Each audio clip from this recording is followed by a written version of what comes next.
Hoje é domingo, dia 11 de abril de 2021. Estamos estudando mais uma lição da Escola Sabatina, cujo tema será o princípio do pecado. O nosso estudo de hoje está baseado em Gênesis capítulo 6, verso 5, que diz: Viu o Senhor que a maldade do homem se havia multiplicado na terra e que era continuamente mal todo o desígnio do seu coração. Você está no canal, eu estudo a lição com o pastor Samuel Camilo.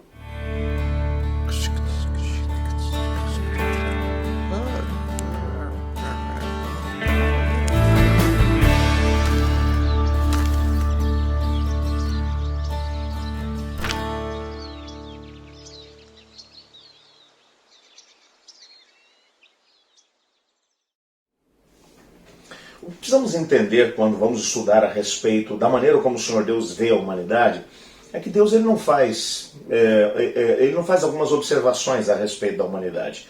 Deus não é como uma pessoa que observa um quadro, então ele vai estabelecer algum tipo de comentário a respeito daquilo que é a percepção dele dos fatos. Se você for muito honesto, vai concordar comigo que mesmo quando nós somos extremamente meticulosos ao analisar uma determinada situação e emitimos um parecer, o nosso parecer não é capaz de analisar o todo. Deus, portanto, ele não dá a sua opinião a respeito dos fatos ou das circunstâncias. Como Deus conhece todas as coisas, Deus ele estabelece um diagnóstico. E Gênesis capítulo 6, verso 5 é o diagnóstico de Deus. Viu Deus a humanidade e percebeu que a maldade havia se multiplicado e que todos os pensamentos do coração do ser humano eram maus continuamente. Quando Deus olha para essa situação, Deus não está simplesmente dizendo: olha, pessoal, eu acho que a humanidade está num caminho ruim. Não, Deus faz o diagnóstico. Ele conhece o coração e conhece o coração de todos. Ele trata a todos de forma individual. E quando Deus olha para a humanidade nos dias de Noé, ele vai dizer: esse pessoal saiu de controle. Esse pessoal abriu mão, ou abriu caminho para o pecado, e o pecado tomou conta da vida deles. Como foi que eles chegaram a esse ponto? Quando vemos, logo depois do pecado, as escolhas que Caim e Abel fizeram, Caim acabou tomando a decisão de matar o seu irmão e depois fugiu da presença do Senhor Deus. Ele saiu da presença de Deus, decidiu viver longe da presença de Deus.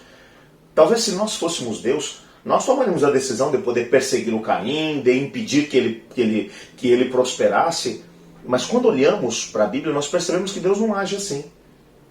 Deus permitiu que Caim seguisse a sua vida. Caim havia tomado a decisão de viver longe da presença do Senhor, e o Senhor Deus deixou que ele vivesse assim. E quando olhamos para principalmente Gênesis capítulo 4 e Gênesis capítulo 5, nós percebemos que a família de Caim prosperou muito. Quando o texto bíblico vai dizer, por exemplo, que Caim ele fundou uma cidade e deu o nome do seu filho mais velho, Enoque.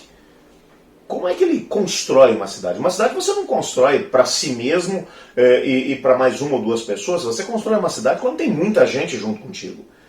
O que significa que muitas pessoas da geração de Caim decidiram pelo mesmo caminho que ele. Decidiram seguir o caminho dele. Qual era o caminho dele? O caminho dele era viver a vida sem qualquer tipo de interferência de Deus ou dos seus planos. E quando você vê a descrição que Noé faz, ou que que Moisés faz aqui, da história de Caim e dos seus descendentes, você percebe nitidamente que eles prosperaram e muito. Pouco tempo mais tarde, um descendente de Caim, chamado Lameque, além de seguir o caminho de violência do seu ancestral Caim, ele ainda acrescentou à lista de pecados a poligamia. Casou-se com 2 mulheres, teve vários filhos, e os filhos que ele teve foram indivíduos que fizeram o seu nome na antiguidade.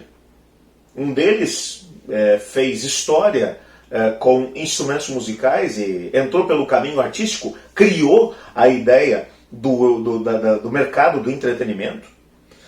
Um outro filho foi pela linha da criação de gado, e o primeiro indivíduo a criar gado para corte em grande escala fez o seu nome notório na sua geração. O outro começou a trabalhar com metalurgia, com fundição, usando metais, cobre, bronze e ao mesmo tempo ferro para a produção de implementos agrícolas e armas. E fez também o seu nome notório. E quando você vai olhar para a história desses indivíduos, esses indivíduos fizeram o seu nome notório na história. Na antiguidade, foram indivíduos que se deram muito bem, se tornaram respeitados na sociedade, muita gente se agregava a eles, e eles viviam sem qualquer tipo de compromisso com Deus, o Senhor. E ainda assim prosperavam.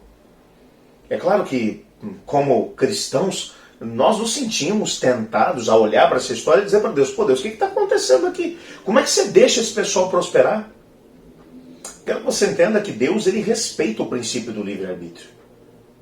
E o Senhor Deus deixa que as pessoas sigam o seu caminho. E dizer que uma pessoa que vai andar longe do caminho do Senhor, que tudo vai dar errado na vida dele, isso não é verdade. E a história bíblica mostra claramente isso. A família de Caim deu muito certo, fez muito sucesso. Sucesso, fama, poder, dinheiro, respeito pelas demais pessoas, muita gente se agregando a eles. Agora, a grande questão é como foi que essa história terminou? Para onde esse caminho os levou? Compreenda que Jesus, quando foi falar sobre os caminhos que a humanidade tem, ele disse, olha, existem dois caminhos. Um é largo e espaçoso. Você olha para ele e ele chama a atenção. É o caminho da família do Caim. Um caminho largo e espaçoso. As pessoas parecem que estão felizes porque elas dão vazão aos seus sentimentos, aos seus desejos, buscam de forma incessante saciar a sua sede de poder, de fama, de riquezas, de prazeres. Mas para onde esse caminho vai levá-los? Jesus disse, é um caminho largo e espaçoso, mas que leva para a perdição e morte eterna. O caminho do Senhor é estreito, é apertado, mas poucos são os que andam por ele, mas esse é o caminho que leva à salvação e à vida eterna. E a promessa de Cristo é de que ele vai conosco em todo esse caminho. Você compreende que, num primeiro momento, o caminho da família de Caim pode parecer extremamente atrativo. Mas Gênesis capítulo 6, verso 5 diz onde é que ele chegou, para onde é que ele levou a descendência do Caim. Chegou um ponto em que a humanidade havia se tornado tão má que todos os pensamentos do seu coração eram perversos, maus. Se Deus não intervisse, eles destruiriam o planeta e ao mesmo tempo acabariam se autodestruindo. E antes que eles se destruíssem e destruíssem o planeta, o Senhor disse, não, pera um pouquinho. Não é assim. A liberdade, ela tem limites. Ela tem limites. Quando a minha liberdade começa a interferir na liberdade do outro, então o Senhor Deus intervém. Quando a minha liberdade passa por cima do outro e leva o planeta num processo de autodestruição, o Senhor Deus entra em cena para poder impedir que essa onda varra o mundo como um todo. Só para poder te lembrar que o livro do Apocalipse menciona que uma das razões pelas quais o Senhor Jesus virá é para destruir os que destroem a terra. A humanidade, exatamente antes da vinda de Jesus, estará também num caminho de autodestruição, buscando exatamente as mesmas coisas que o pessoal da família do Caim. Buscando reconhecimento, poder, fama, satisfazer os seus prazeres, sem qualquer tipo de respeito pelas pessoas que estão à nossa volta. Agora um pouquinho, estava aqui me preparando para poder gravar aqui a lição, quando me entrou no meu celular uma notícia através do Google, e a notícia era a seguinte, que durante esse ano e 4 meses de pandemia, 7 brasileiros se tornaram bilionários no meio da pandemia. Como é que isso se explica? E o artigo, não cheguei a ler o artigo todo, mas o artigo dizia que alguns indivíduos souberam aproveitar a pandemia e enquanto boa parte da população desceu para a linha da miséria, eles souberam lidar com as circunstâncias para poder ganhar mais dinheiro, mais recurso ainda, em cima da miséria dos outros. Você repara que algumas coisas estão acontecendo aqui, a desigualdade que a gente vê no planeta é algo realmente brutal. Ricos cada vez se tornando mais ricos e os pobres cada vez mais pobres. A desigualdade que vai se criando, todas as grandes cidades com periferias abarrotadas de pessoas sofrendo. Guetos que são criados, que nós chamamos de comunidades, porque ficou politicamente incorreto chamar de favela. Porque são pessoas que estão vivendo abaixo da linha da pobreza, sem qualquer tipo de dignidade, que no meio dessa pandemia não tem o que comer, não tem o que comer. E 7 brasileiros se tornaram bilionários. Você repara que, você vê aqui o caminho da humanidade se tornando muito parecido, exatamente o que Jesus disse que teria lugar.